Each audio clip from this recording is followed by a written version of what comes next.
ख़बर शामिल कंदासीं। ओबाड़ चौक माड़ी वेझो क़ौमी शाहरा ते मज़दा मोटरसाइकिल खे टक्कर। ओबाड़ चौक माड़ी वेझो क़ौमी शाहरा ते मज़दा मोटरसाइकिल खे टक्कर। नौजवान फ़ौत ऐं औरत ज़ख़्मी थी पई। वधीक तफ़सीलात लाइ टेलीफोन लाइन ते मौजूदु आहे AK सिंध न्यूज़ जो रिपोर्टर अली रज़ा सुमरो। जी अली रज़ा, कहिड़ा तफ़सील आहिनि, आगाह कजो।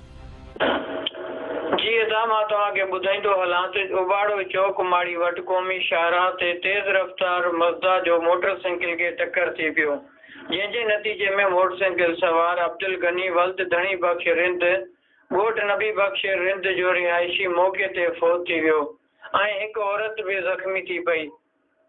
भरपासे जे रहवासियुनि जंहिंजो इतलाउ पुलिस खे ॾिनो, पुलिस वाक़े वारे हंधि पहुची ज़ख़्मी औरत ऐं लाश खे तालके अस्पताल पहुचायो, जॾहिं त मज़दा ड्राइवर मौक़े तां फ़रार थियण में कामयाब थी वियो।